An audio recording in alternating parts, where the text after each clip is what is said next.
understanding the people. Sometimes in some cultures when they say, okay, I will do it. But sometimes when people say, okay, I will do it in a day, that is not a day. It could be a week.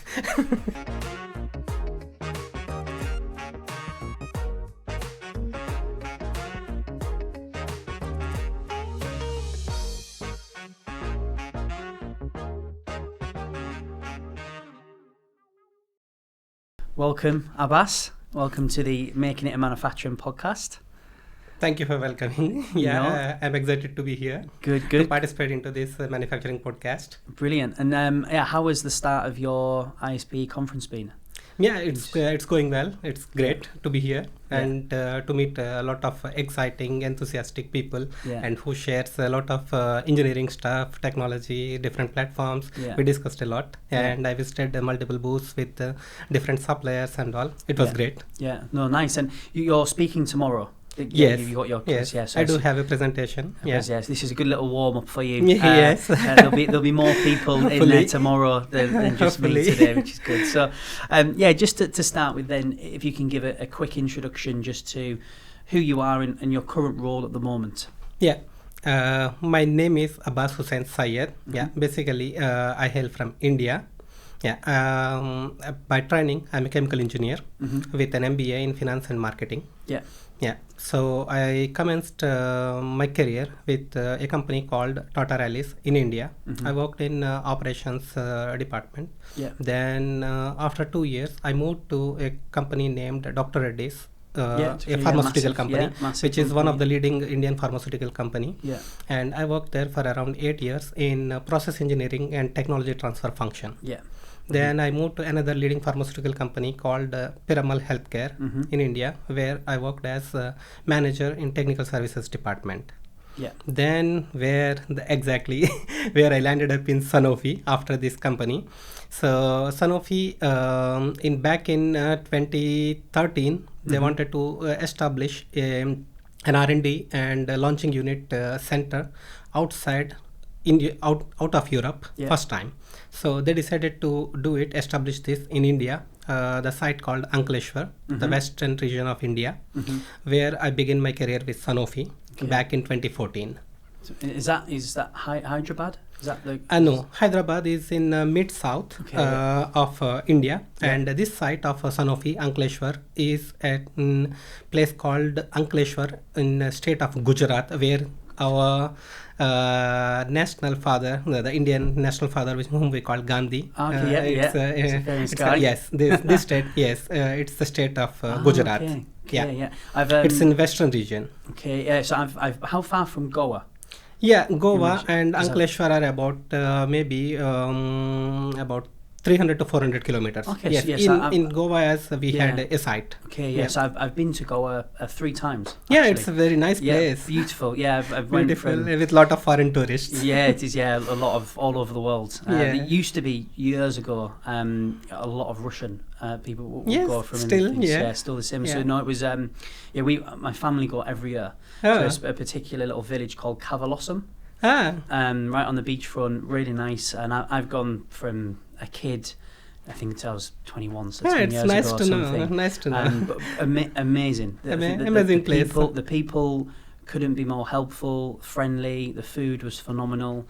The seafood on the coastals this side is very nice, really phenomenal. Nice. It was actually part of a past Portuguese colony. It is. It's amazing. I've seen the whole village progress with Western hotels and, the guy that we used to send a small hotel, he's now doubled the capacity etc. over the years with things. Thanks to you and the foreign visitors. We stayed quite loyal. My family stayed loyal to him, but they were really nice people. So it's a brilliant part of the world. Thanks to so obviously I think you've mentioned a few different stepping stones there that you've gone through. I think India, Singapore, now in Paris and in France. So you've had a very mixed cultural change, I think, from your career. I'm going through different cultures. As I mentioned, once I completed my project in Sanofi Ankleshwar after establishing this big greenfield project, which comprises of research and development facilities, analytical research and development, and as well as pilot engineering scale manufacturing setup.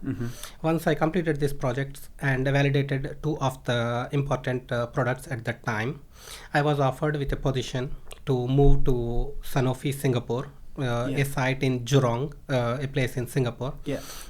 I was happily accepted to move there as process engineering and projects manager over there to manage process engineering function as well as the CAPEX engineering function. Okay, so what are we'll come on to in a little bit actually how all of the different countries have affected and shaped you as a CAPEX project manager, but from country to country, what are the differences in terms of people, cultures, and is there anything that you really noticed of moving from India to Singapore quite quickly? The food after being 10 years, them, it was great, nice. Singapore is actually a multiracial and with a very vibrant culture.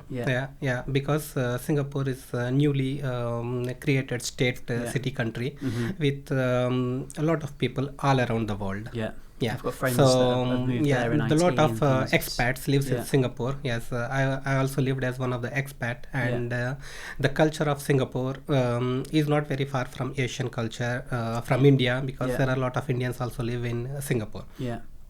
And as I move to Singapore, the first few things what I encountered are the English is one of the spoken language, but there are people who speak Malay, Chinese, and Tamil languages in Singapore. And language is one of the small barrier, but you can easily overcome through some basic skills of language to wish and greet. As you know, some simple words to wish and greet them in their own language, the people will become so friendly and you can navigate through. No, definitely. I did the same when I lived in Switzerland with German. I couldn't speak German. I still can't, embarrassingly. But using Google Translate and the small, even walking past someone and greeting and have a nice morning, them little things massively help integrate you into the local society. And France, obviously. France again, is it's a very it's a complete different moving to France from Singapore, because Singapore was a little closer to Asian culture, and France is completely different culture. So we had some French colonies and some French structures to see close to my native place. So it was great to be here in Paris in 2021 when I offered a position in our Sanofi headquarters to move here after 5 years of spending in Singapore. And here in Paris again, because a lot of expats lives as well, so I can get through with the English what I learned in India during my education. And you learning French? I'm learning still my French, and French is one of the big barrier for me still, and I'm trying to cope up with resilience and adapting. It is. My French tends to get better when I'm in the south of France, having a glass of rosé in Provence or something normally. So I'm sure everyone in Paris probably improves when they do that. I think my first question is, what drew you to the life science industry? First of all, in terms from academic study and to where you've come from now, but also how you've ended up in project management and CAPEX as a specific field. Sure. As I mentioned that I'm a trained chemical engineer. So I worked at the beginning for agrochemical company, and then I moved to life sciences company, the doctorate is. And the passion to move to life sciences company is to see the drug development of the drugs, manufacturing, which ultimately helps the people to live their healthier lives. So that was my passion to move into pharmaceutical and life sciences division of the companies. And amazing. At the beginning, I worked in the process and production product developments, which helped me a lot to understand the user requirements and all. Then later to cope up with the project engineering function. Because to build something, create something as a project engineer, we need to understand the core of what the user requires as to run the daily production operation systems. So that's where after spending some time in multiple other functions before commencing my career in project engineering. Yeah.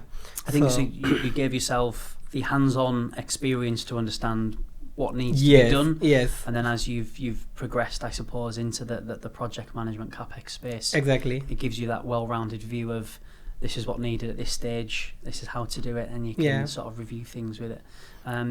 Is it something? Where do you was project management always the plan? Is it something that what sparked your interest in terms of moving into that from process hands-on?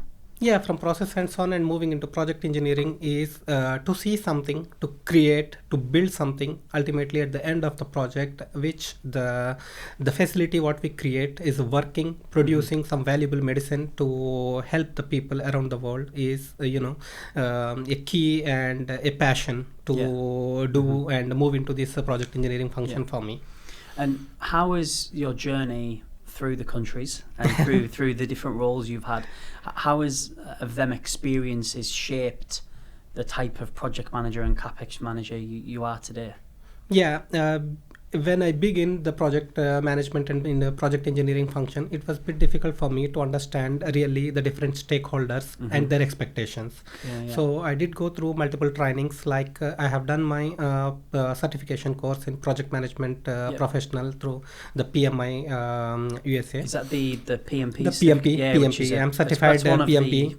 That is one of the certification course which helps to understand the different phases of the project, how we move from one phase of the project to another phase, and the key important steps to follow in each step or each milestone of a project.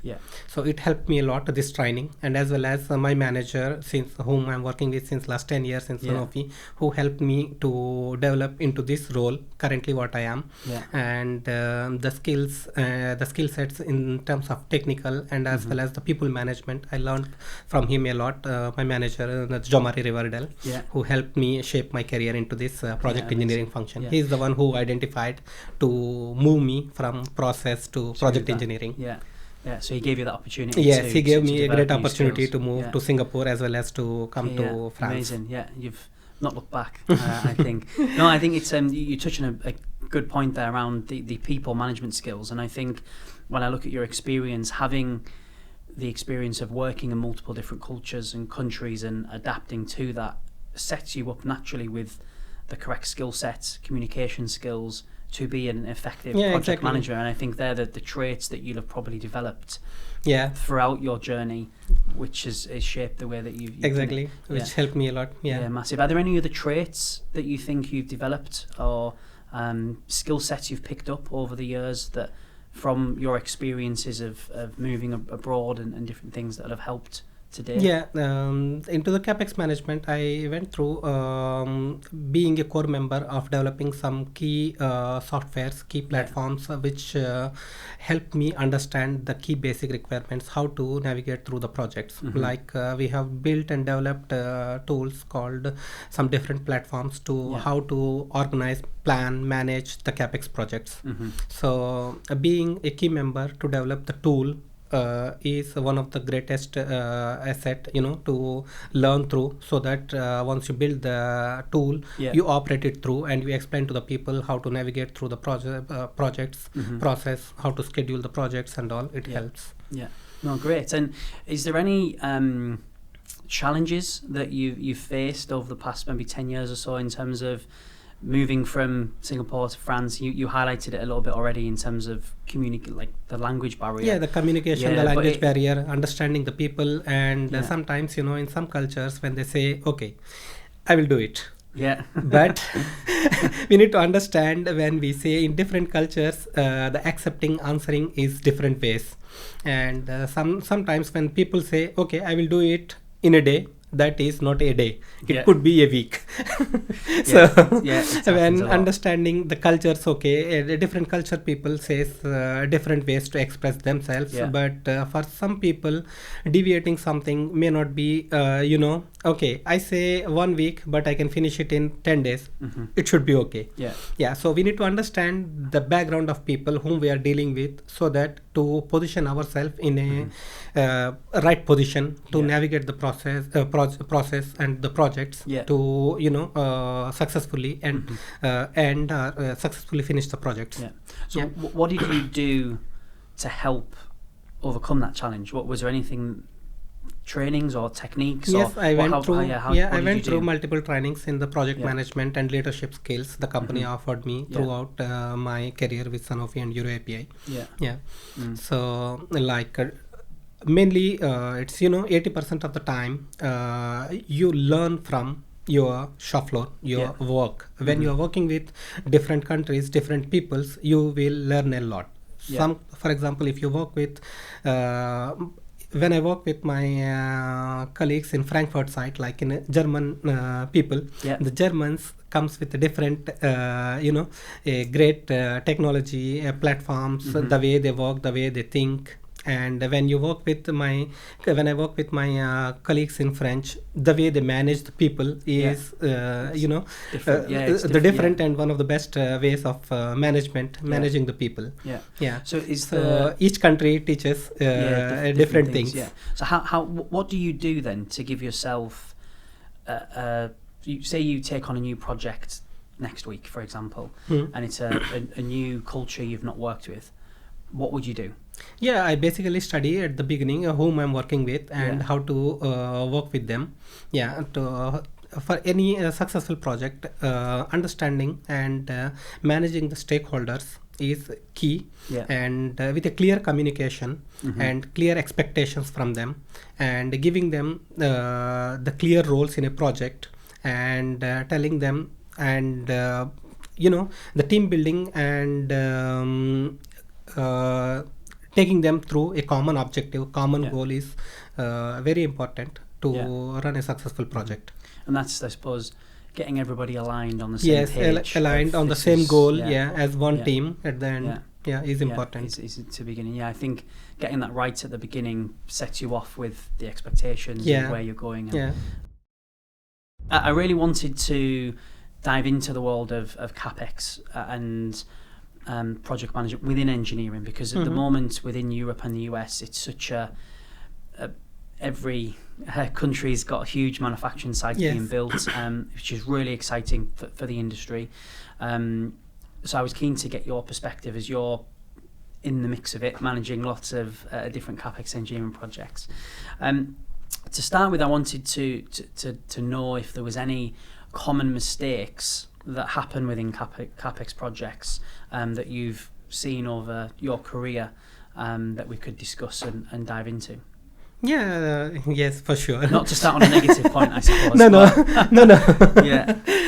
But exactly. To begin with, there are common mistakes. Still happens in the projects, are like too much ambitious or too enthusiastic timelines. So if a project takes 2 years, it's 2 years. We can sometimes it's not possible, feasible to bring it down. So we need to tell the management as a project manager, because management expects to produce something out of a project at the end. Because even when we work at the beginning to establish a project budget, underestimating the budgets with the lack of expertise is one of the failure topic in the projects. Because if you underestimate the project budget, and when you run out of money and you need to to face the management with requesting more money, is very difficult. It's not a good it's not a good look. Has that ever happened to you before? Yes. Because unless you go through that, how do you learn, right? I think without these failures, I couldn't have been here in this position now what I am today. I went through a lot of failures as well. 100%. But I think the pressures of the world these days of everyone wants something now. Yeah. Everything has to be immediate. No one, the patience level. I'm not a very patient person, but I think the outside world doesn't help with these aggressive timelines. And I think if you take COVID, for example, with the vaccines, there are a lot of external factors as well, which impacts the project. The internal factors and external factors. There are two things, and internal factors sometimes you can manage well with the expectations and explaining to the team members and all, motivating them. But the external factors like the supply chain disruptions, like when it happens during the COVID era. I had a big project in Singapore during this COVID time, and managing the people we cannot keep more people in particular manufacturing area, no more than 5 people in this area, but we need 15-20 people to run through this piping, equipment installations and everything. So that was one of the external factor. And as well, the sometimes the external manufacturers whom we depend on, like for key and long lead equipment supplies. So to make one big machine, it is there are a lot of different parts to assemble together, and this particular manufacturer depends on their sub-suppliers. And if one of the sub-suppliers, we don't have any direct control over their sub-suppliers. So if my supplier, my key partners outside my company, who they are supporting me in my projects, if they fail, we fail together.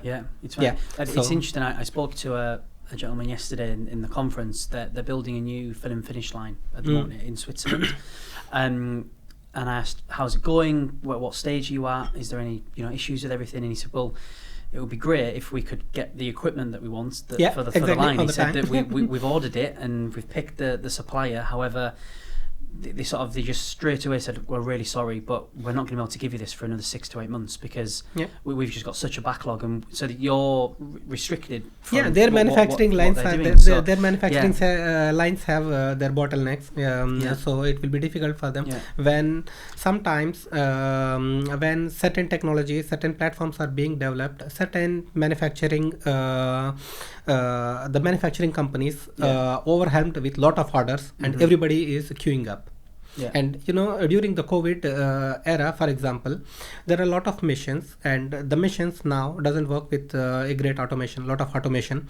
And when the China, Taiwan, these supply chains got disrupted, and a lot of electronics, because the semiconductor industry is disrupted a lot, and when we don't have the controllers and automated tools, it was difficult for us to build the production lines that you need. And is this something when you're early in the CAPEX planning phase, designing, are you scoping this detail out to fit into the timelines? Obviously you said if it takes 2 years, it takes 2 years. But at that point of it takes 2 years, is that knowing that you're going to need to wait 9 months to get the equipment, or is it a case of you get to the point? At the beginning of the very beginning of the project, we discuss with certain manufacturers around the world who can supply who can supply the long lead items, our long lead manufacturing equipments.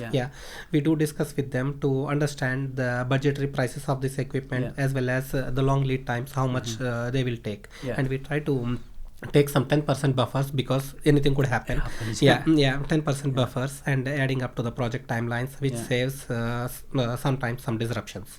And is 10% the sweet spot over your career of knowing 10 to 15? Is that it depends on which kind of suppliers we are dealing with. Exactly. Sometimes one of my manufacturer where I have some glass lined equipments to be supplied in one of my critical project. They went through all the manufacturing process of the equipment, and while loading the equipment, they had a small mistake lifting with a crane, and the equipment fell down, and it is a glass lined equipment, it got a crack. So to manufacture this kind of equipment which goes through annealing process, this glass line equipment, it takes again 3 to 6 months to coat it with a glass lining and cure it, and we need to wait a certain period of time to get it cured. If it takes 6 months, it takes 6 months. We cannot make it 3 months because it's the process which it needs to go through. So we take some time, some buffers, but if something happens, there's so many. I think it's one of my questions for you as well was around delays of projects, because over the past 7 years of me supporting engineering projects of new site builds, etc., every one of them is always delayed. I don't know many that have really gone through with it. You might have had a few yourself, but typically it's delayed. So I was keen to look at what are some of the reasons for why there's delays on these projects. We've obviously, I think, highlighted there that there's things out of your control externally, which you just can't help from the world and also suppliers. But is there anything typically internally that maybe happens, of mistakes that cause delays in projects that can be avoided, and maybe you could share some advice to businesses and other project managers out there? Sure. Like, the design phase is very key and important for any project. So when your design goes right, so the rest of the project phases will go smoother. So if we make some, or if we omit some things during the design phase or some design errors, so when we manufacture and trying to test the equipment at the manufacturer's facility and all, if we find out some mistakes, yes, this could cause some disruptions, delays in supplying that particular equipment. So to avoid the design errors at the beginning and spend more time on design, which gives you a right equipment. And that's probably quite hard, because the management want things done quickly. So they probably, imagine, rush the design period of the project because they want to get things up and running. No, is that not happens? No, it happens. But I never push my teams or my colleagues to spend lesser time on design, because the more time we spend on design and basic engineering, the better for the project. And is there a particular phase from concept design, construction, commissioning, etc.? Is there a particular phase which often causes delays? That there's quite, I don't know if, from my knowledge, I suppose, which is not as good as yours, when you transition from construction to commissioning, typically there can be a lot of errors found within documentation, permits, locating all of these things.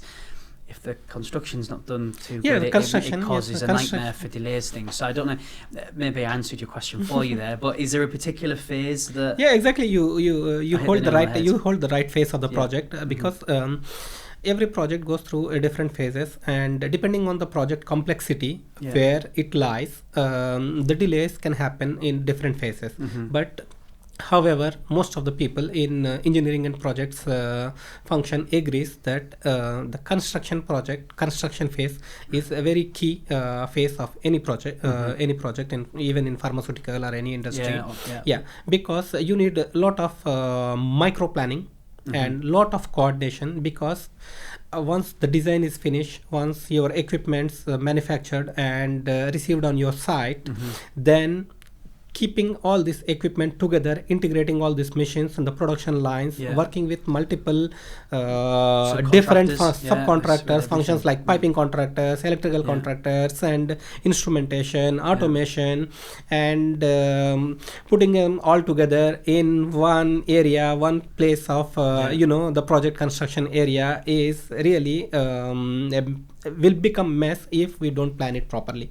If we don't schedule their micro planning, and okay guys, this is your work window, you need to work in this particular window, you need to finish this so that the other people can follow you, because without, for example, the mechanical completion, the instrumentation automation cannot complete. So the mechanical pipelines, the equipment need to be erected, installed, mechanical lines need to be connected first before we start the electrical lines, laying down cables, connections, field instruments, and then connecting to the control rooms and multiple other plants of the other production units of the plant is very critical. And the construction, I would say the construction and execution phase is the critical for any project. So do you give yourself 20% leeway then on time, knowing that there's a bit of thing, that's probably how you buffer it? But I see it on a lot of projects where there's the firefighting team comes in to help with a number of contractors and things to do so.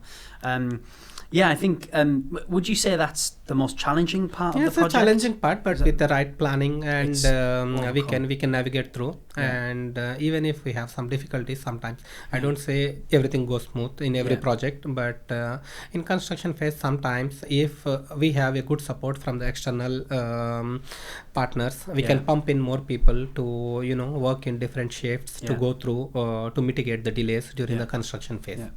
And we've touched on there briefly the amount of different sub-teams that are involved in these projects, internally and externally, which means cross-functional management, it becomes very important. Keeping them together is very important, these multiple stakeholders and the coordination between each company, because one company does one topic, another company does one topic, and it is very important to bring these two companies together to build the right things. And how, I suppose they have to be happy to work with each other. They could be competitors depending on how sometimes the incompatibility between these multiple stakeholders will cause some delays. And is there anything you do to make a smooth cross-functional team management or anything like that? Talking to them like with the clear expectations, what they need to be delivered. So because if sometimes as a client, if we do change a lot of things on the construction field, even the external partners will not be happy.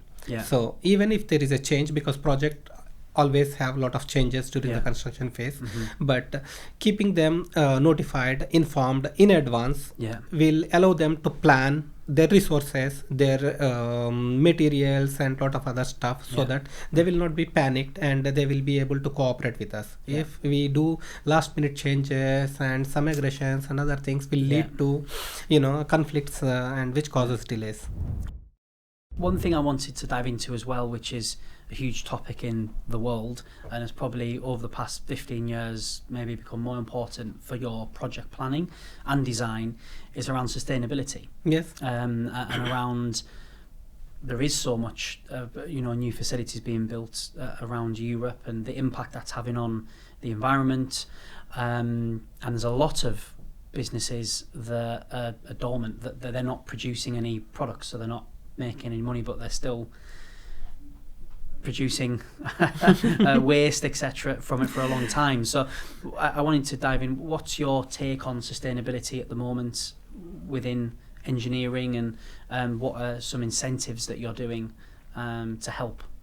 Sure. So like the as a project engineering function, we do work with our ESG department, environmental social governance, where we have multiple people who can help us.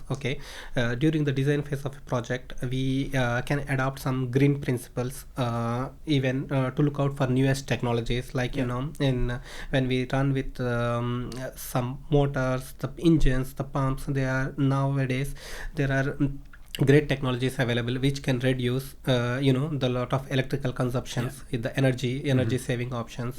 And when we build the facilities with like HVAC and air handling systems, we can implement some greener energy recovery wheels and other things, because most of the time in Europe, for example here in either France, Germany, and we need to make the manufacturing facilities with certain temperatures to cope up with. To control these temperatures, we need to use a lot of external energies to heat up the buildings and all. And when heating up the buildings, and we can recover a lot of energy instead of wasting.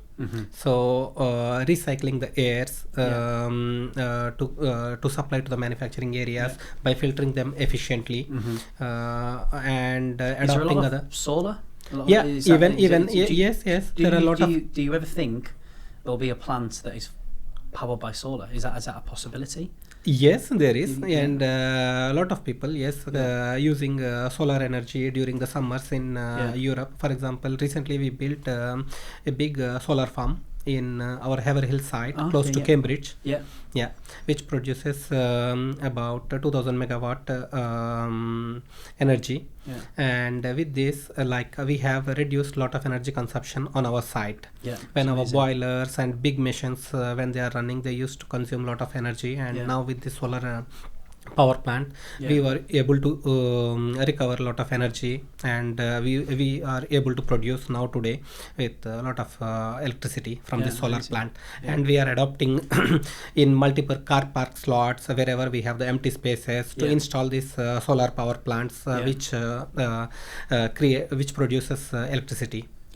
No, amazing. I think there's quite a few talks actually at the conference about sustainability. Yes, sustainability is a key important factor when we step into the projects nowadays.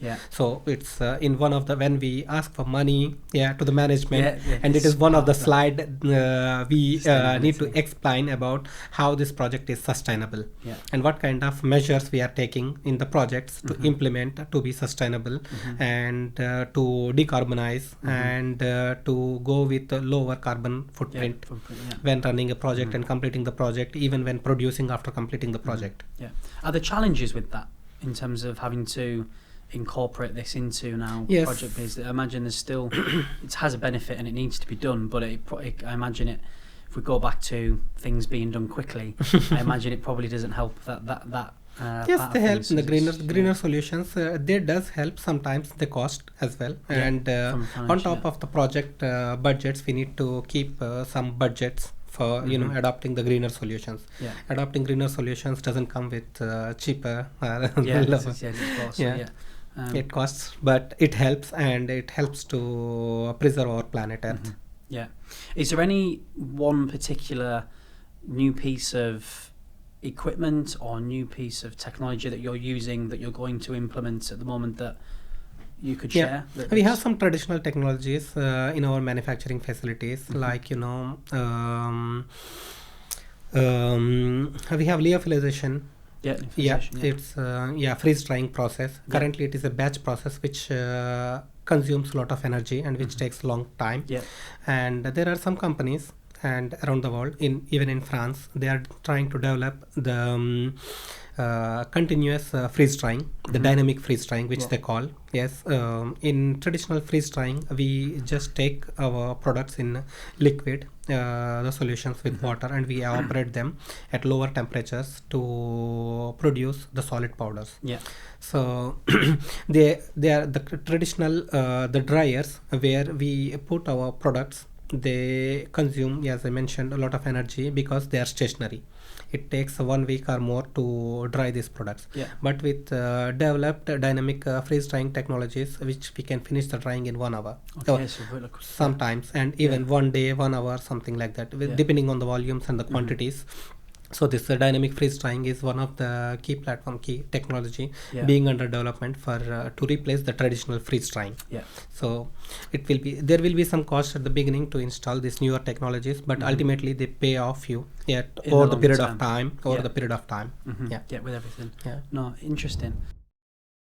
And I wanted to look at maybe obviously your journey has progressed into the role that you've been into now, and others will follow, and I thought it'd be good to maybe dive into some bits of advice you could give people, maybe if someone's looking to transition into a project management type CAPEX position, what advice would you give them?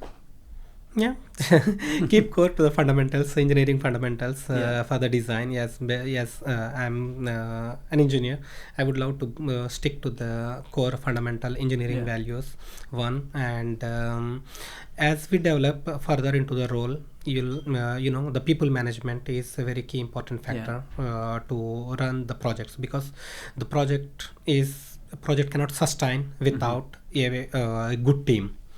Project is working hand in hand together with a great teams to deliver the common objectives, common goals, ultimately, which helps the company the objectives to meet. Four other key important factors are the persistence. I imagine that's you have to show a lot of resilience. A lot of resilience and persistence is needed, because the project environment is quite challenging. We need to be ready to adopt all the changes, and we need to be flexible enough to go through different aspects of internal stakeholders, external stakeholders to manage, and going through the different phases of the project. And each phase of the project has its own challenges, and we through practice, through developing the newer technologies, understanding the different platforms, and working with different external people to learn, to implement the things. Cool. Yeah, and nowadays this AI is also helping a lot with a lot of automation systems. How are you using AI at the moment? Yeah, we are not fully for the moment, but we are trying to change or adapt to the from paper-based system to the new electronic systems. Like we used to have paper-based batch manufacturing records, because in the pharmaceutical industry, the GMP world, whatever we perform must be recorded. So we used to record everything on a paper-based things. Now we switched to electronic BMRs, which we call EBR.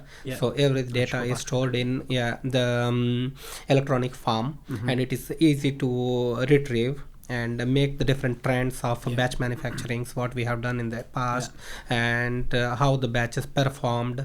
And by automating some things, we could see the live trends when particular batch is being manufactured, and the trends of the past batches would show on a big screen in the system, in the control room, for the operators to go through, okay, how my batch parameters are going through.